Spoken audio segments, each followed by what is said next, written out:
Hey everyone, welcome back to the B-Movie Bunker. Today we're looking at Hell, brought to us by Tim Fehlbaum. This one comes out of Germany.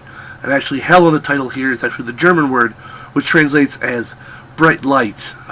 It also could work under the English translation, Hell as in, like, a terrible place. What we have is the story of, we have Marie and her sister Leonie. They're trying to survive in a future where global warming has reached epidemic levels, not to the point where like a water world type thing where it's flooded. No, in that it's more in the there's no ozone left, so the sun is just scorchingly hot, and it's damaging and will kill you. Water is scarce, actually, as opposed to the everyone's living in fear of Dennis Hopper showing up on a jet ski. So I like this one somewhat. It starts off pretty strong. You get a good sense of the world they're living in, and the kind of the fight for survival, and some creative ways that they come up of finding where to look for water that one wouldn't normally think of. It shows that there was a little bit of thought put into not just the story, but also the characters and what they would do to adapt to this type of world. Some of the problems I did have, the sun itself the way they treat it, it's not a reliable source. It's at 1 minute it's so blisteringly hot and damaging that you could be dead in a matter of hours of exposure. To other times where it's just I better just put the goggles on and I'll be okay for a while.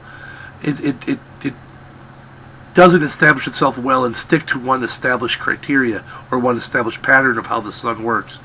So that in a way damages the story.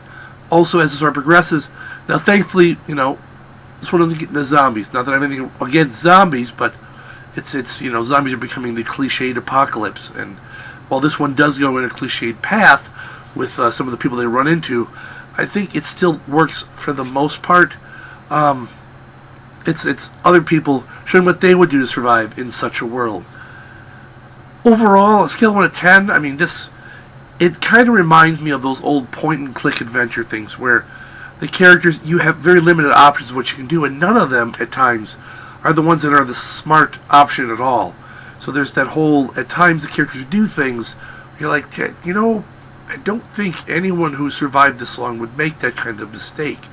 It's the type of things where people split up or they do dumb things that it doesn't make sense. It's like you realize this is a trap, right? Or you realize that doing this, going over by that person's a bad idea. It's those types of things where it's like, how did you survive so long in this type of world, not knowing these basic things that would allow you to survive? I'd say if you like the apocalyptic movies, it's not a bad movie. It's worth checking out.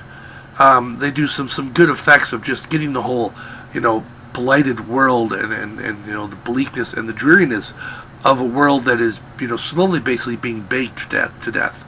So, but not great by any means, but still, not too bad.